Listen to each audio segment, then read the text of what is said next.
mag-secret file, ay ilike mo muna ang video na to at mag-subscribe na sa aming YouTube channel. Don't forget to click the notification bell para hindi ka nahuhuli sa latest episode ng DJ Rocky's Secret Files.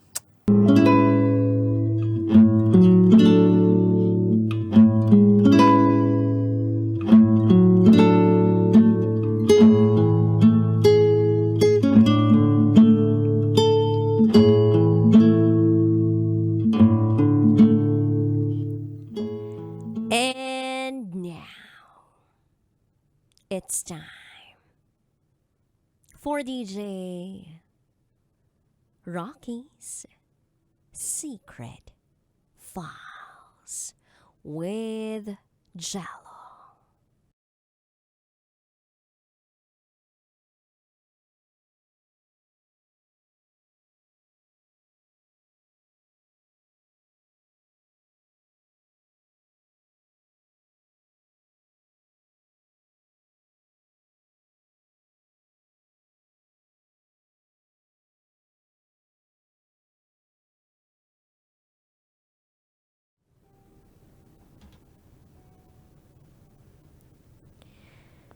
Hi DJ Rocky at DJ Jello. Itago nyo na lang ako sa pangalang Danica. 31 years old. Taga Lanao del Sur, Mindanao. Pastime ko na ang pakikinig sa inyong programa. Habang nagtatrabaho online. At hindi ko rin lubos maisip na eto ako. Magsusulat din pala sa inyo. Ito po ang aking secret file.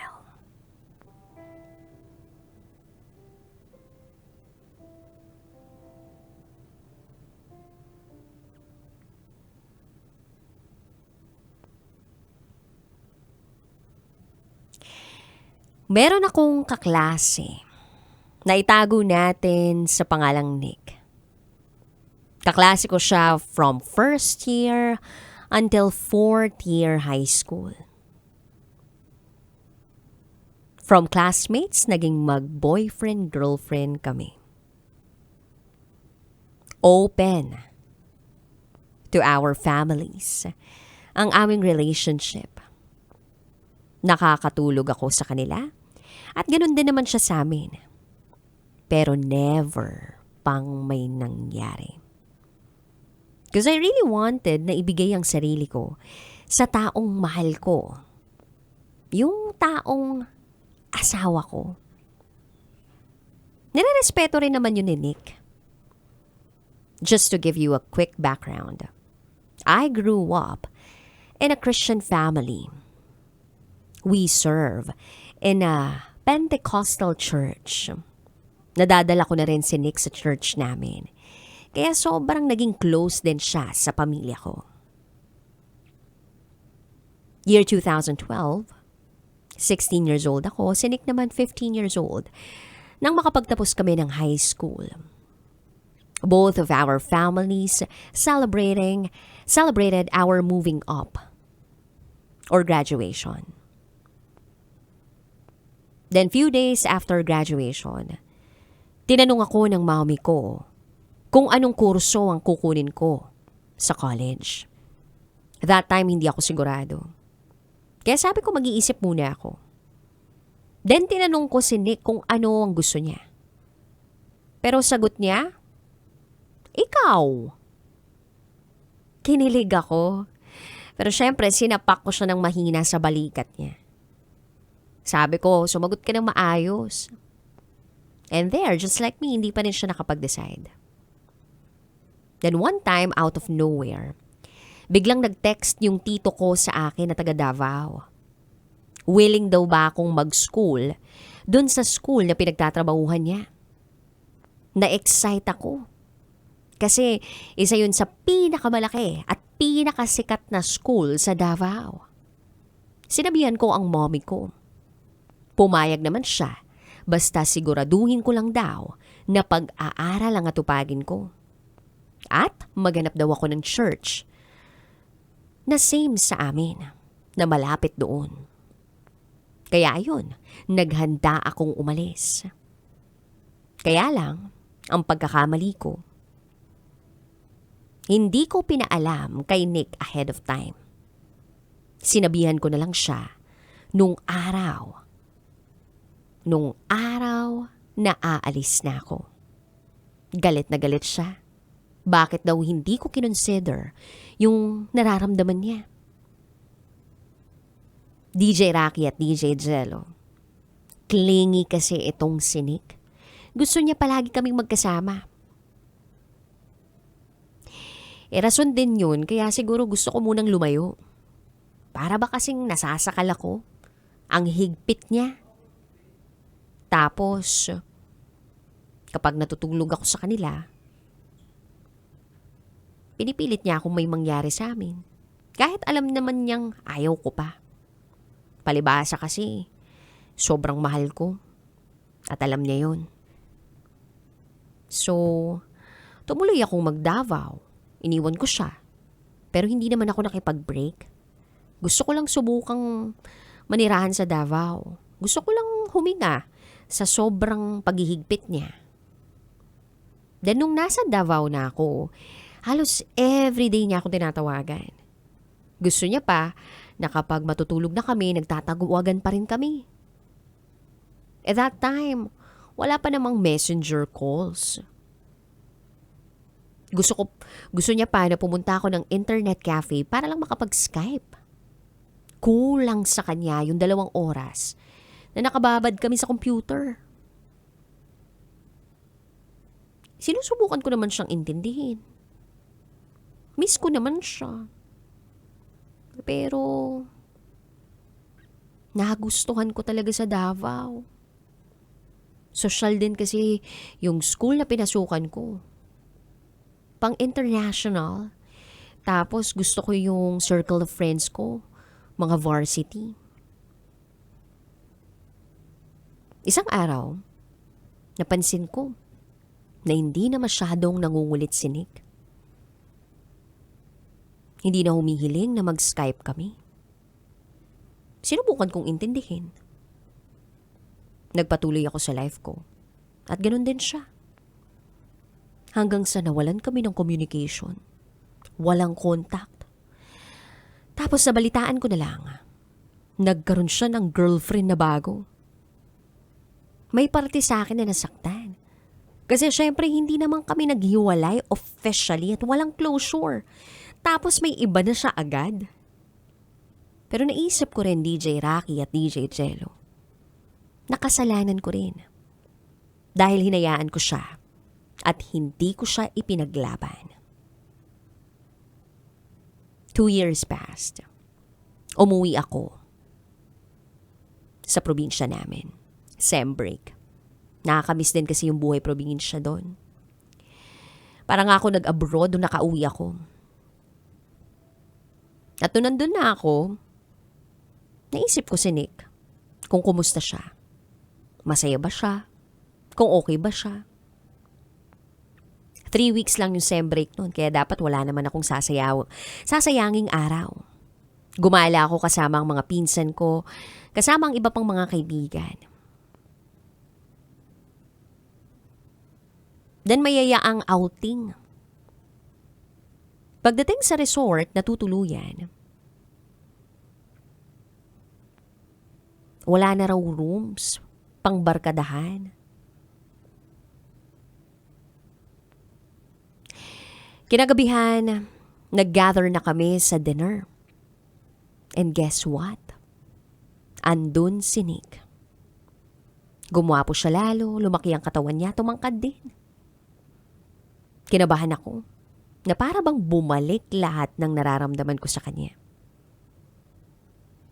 O sabihin na nating hindi naman nawala ang feelings ko. Nandun pa rin. Pero sinubukan kong pigilan ang sarili ko. Gustong-gusto ko siyang lapitan, kumustahin, kausapin ang matagal. Pero parang hindi niya ako nakikita. Ni tumingin man lang sa akin, hindi niya magawa.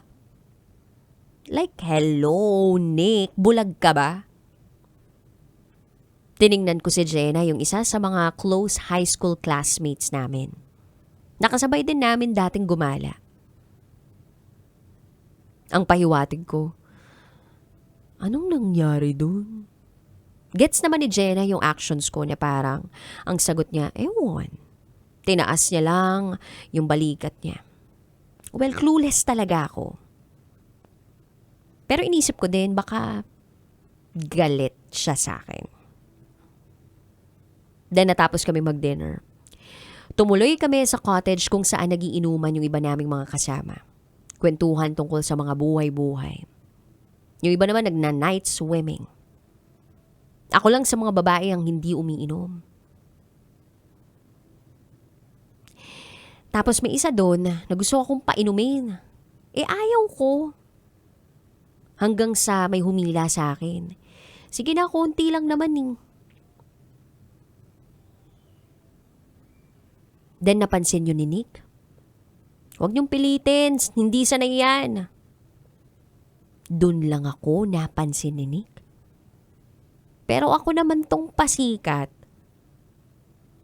Aba, kinuha ko yung baso doon sa nagtatagay at ininom ko lahat. Tapos bigla akong tumayo. CR lang ako, guys. DJ Rocky at DJ Jello. Nasundan yung pag-shot ko na yun ng mga 2 pang baso. Bago ko tumungo talaga sa banyo. Alam ko hindi natuwid ang paglalakad ko. Pero kailangan ko nang umalis kasi mahahalata nilang kinakabahan ako. Madilim din ang daan kaya kinuha ko ang cellphone ko para mag-flashlight.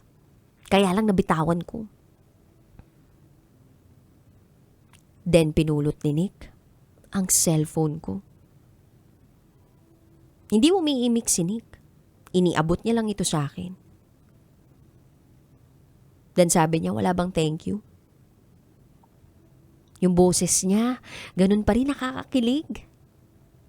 Tapos mas lumalim pa kasi binata na siya. Hinarap ko siya.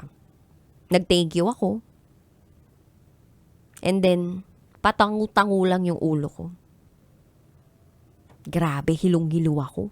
Pero kaya pa naman. Then inalalayan ako ni Nick papuntang banyo.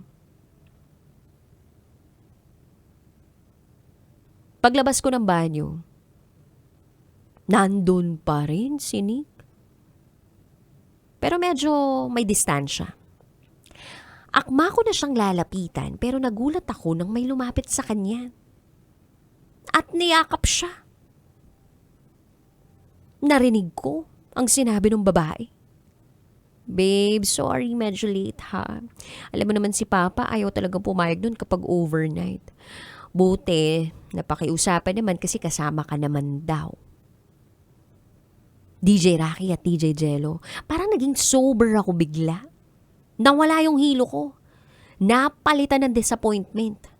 Napalitan ng pagsisisi at pagsiselos. Lumingon si Nick sa gawi ko pero lumihis ako ng lakad, bumalik ako ng cottage at inagaw ang shot na dapat sana ay dun sa isa ko pang kaibigan.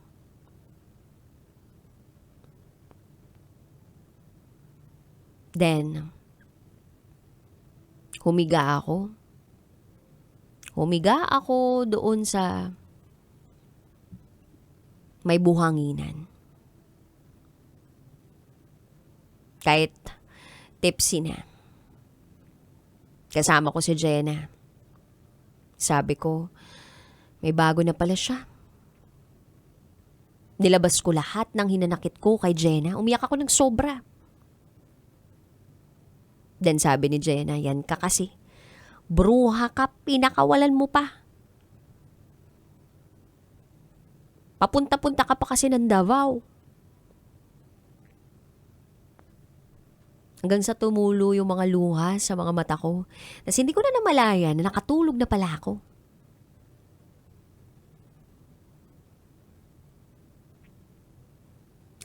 And then,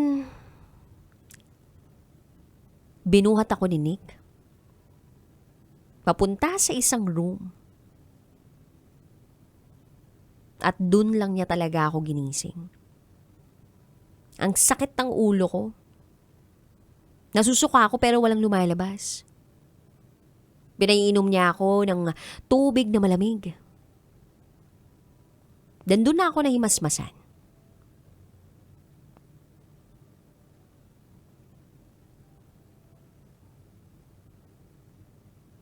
DJ Rocky at DJ Jello. Sa kwartong iyon, bumalik ang lahat. Lahat ng nararamdaman ko para kay Nick. May nangyari sa amin. Hindi ko na naisip yung girlfriend niya. Nagpaubaya ako. Alam ko yung nangyayari, masakit, pero ang saya eh. Bigla ko pa nga nasabi yung katagang I love you, Nick. Yung pangarap kong ibibigay lang ang dangal ko sa taong mahal ko at sa asawa ko. Well, natupad naman. Sa taong mahal ko. Pero hindi sa asawa.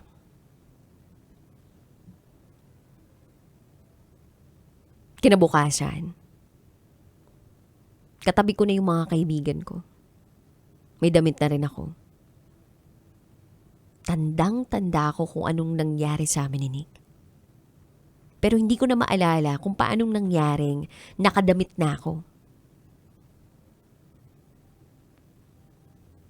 Siguro dala na rin ng alak. Then pagkatapos ng sem break, bumalik na ako sa Davao. Iniisip ko pa rin si Nick. Hinahanap ko yung dati niyang number.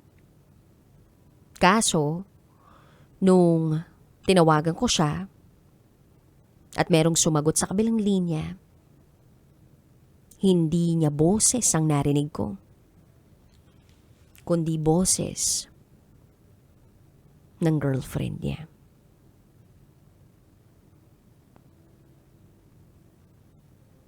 Tinanong ko kung nasan si Nick at ang sagot niya ay naliligo pa raw to. Sino daw ako at anong kailangan ko para masabi daw niya.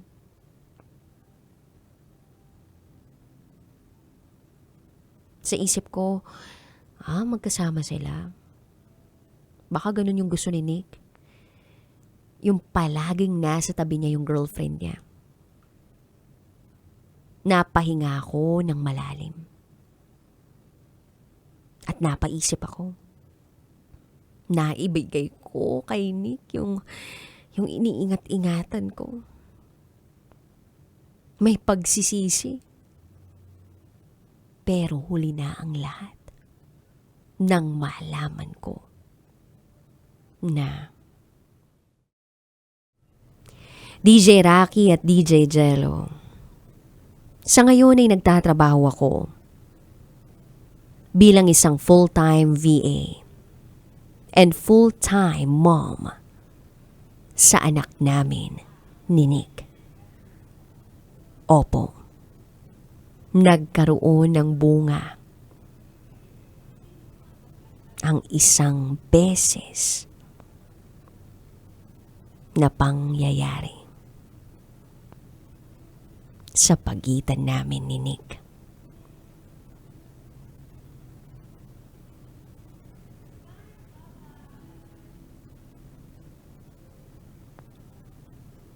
Nick? Kung naririnig mo man to, gusto ko lang sabihin sa'yo na humihingi ako ng pasensya.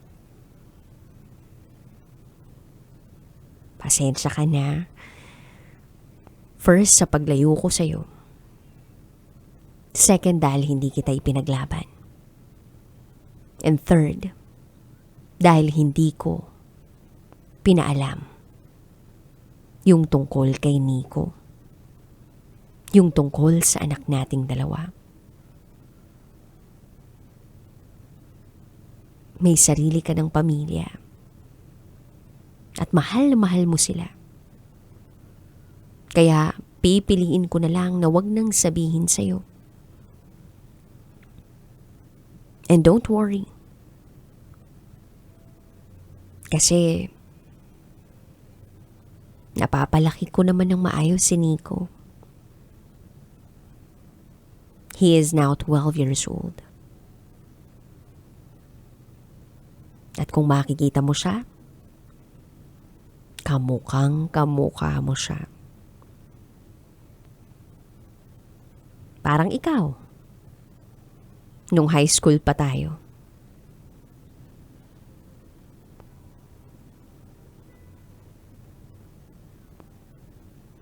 Alam ni na Jenna yung tungkol sa'yo. At kay Nico, na anak natin.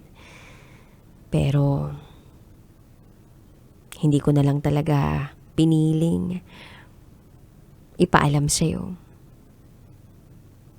At buti na lang nirespeto naman nila yung desisyon kong yun. Sana maintindihan mo ko.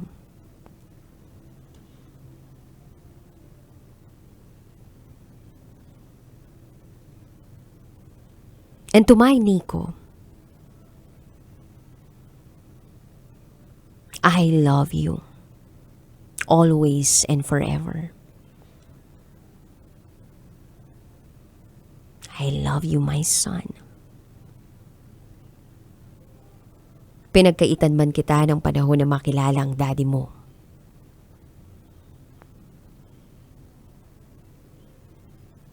When the time is right naman, anak. Sooner or later.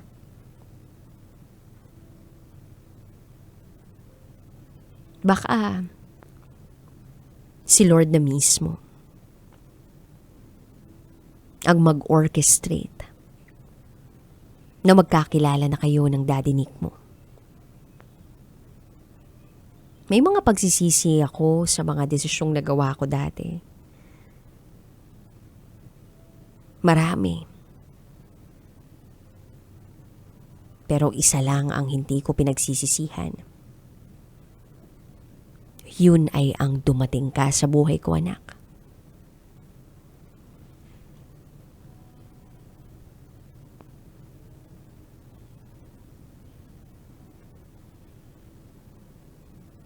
Kaya sa mga nagmamahal dyan, huwag niyong pagdudahan yung nararamdaman niyo. Huwag ninyong i-take for granted. Kasi nasa huli palagi ang pagsisisi. Huwag kayong gumaya sa akin. Na oo, kinaya ko ang lahat. Pero hanggang ngayon, minumulto pa rin ang nakaraan.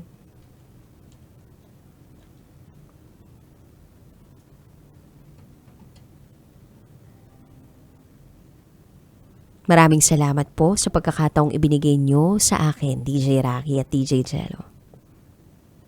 Hanggang dito na lang po. Muli, ako si Danica. At ito, ang aking secret file.